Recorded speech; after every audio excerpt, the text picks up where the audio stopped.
Hey everybody, welcome back to the channel once again. I am back. I was out of commission for the past 3 days, had a massive fever this past weekend, including last night. Feeling much better now, so hopefully the trend is going upward.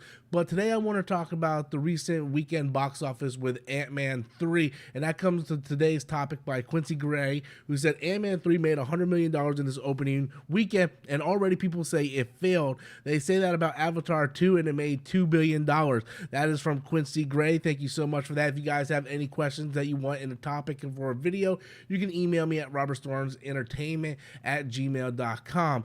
So let's talk about Ant-Man 3, because I've been kind of seeing the same thing, to be honest with you, Quincy. Like Friday night, I was seeing all kinds of videos on YouTube saying, oh my God, it dropped like 67% or 76%. Like people were just kind of losing their mind because it had a massive drop off on Friday to Saturday. And I was like, well, that's not even the entire weekend box office yet. And people are just kind of like putting out, I'm not saying that's false numbers.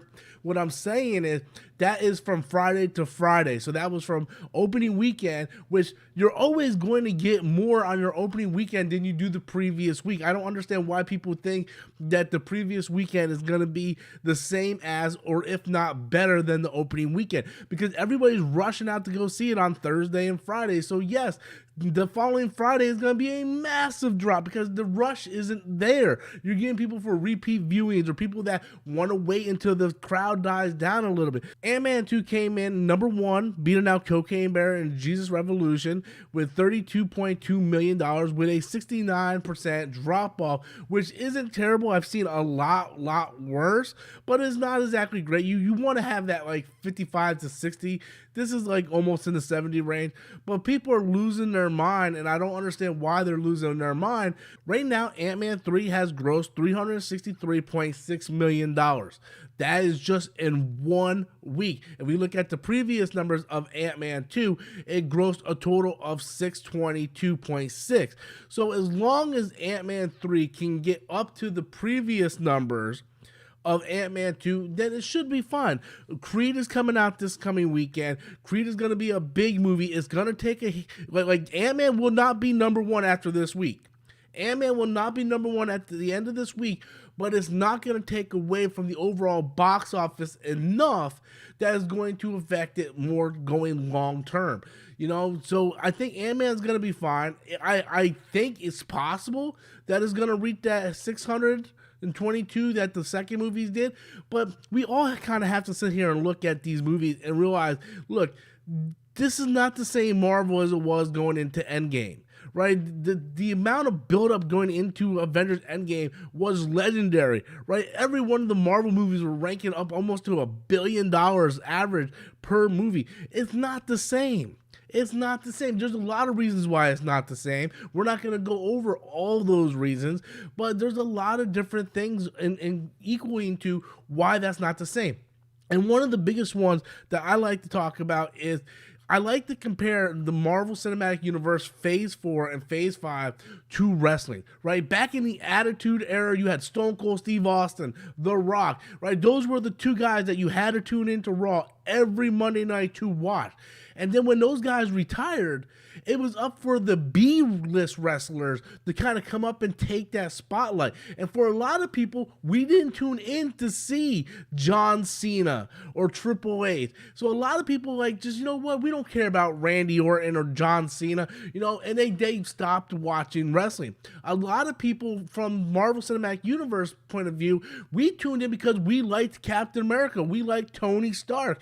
Now that Tony Stark and Captain America is not there, we're not interested in the B and C level characters that Marvel has to offer. It's a lot like the wrestling from the Attitude Era to the modern day wrestling, where we tuned in to see The Rock, Stone Cold, Undertaker, Mankind.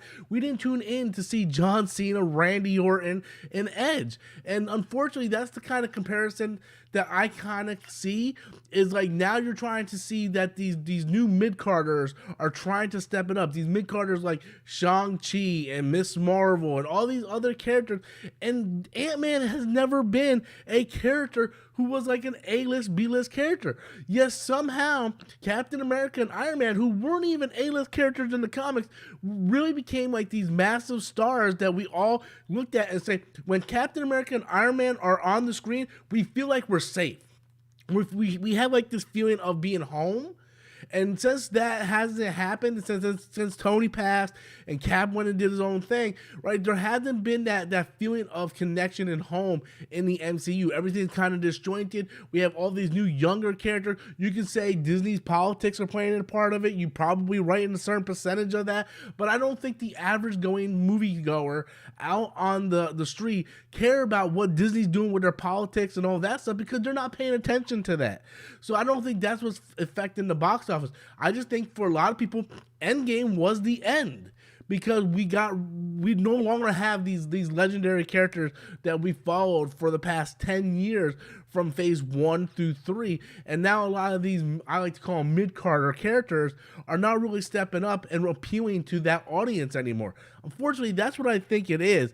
But Ant-Man, right now, $363 million. I wouldn't say it's a total failure. We got to kind of see what the budget is, and then by the end of its box office run, then we can kind of go off and see if this is a Black Adam problem or not. Right now, it's only been 1 week, so I think it's a little too early to judge, but I want to know what you guys think. Be sure to leave your comments in the comment box below. Smash that like and subscribe button, and until next time, as always, I am Robert Storms, and that's my opinion. If you guys have any questions or topics that you want to hear me talk about in future videos, be sure to email me at robertstormsentertainment@gmail.com. And thank you guys for watching. Be sure to click one of the following videos or subscribe to the channel for more content.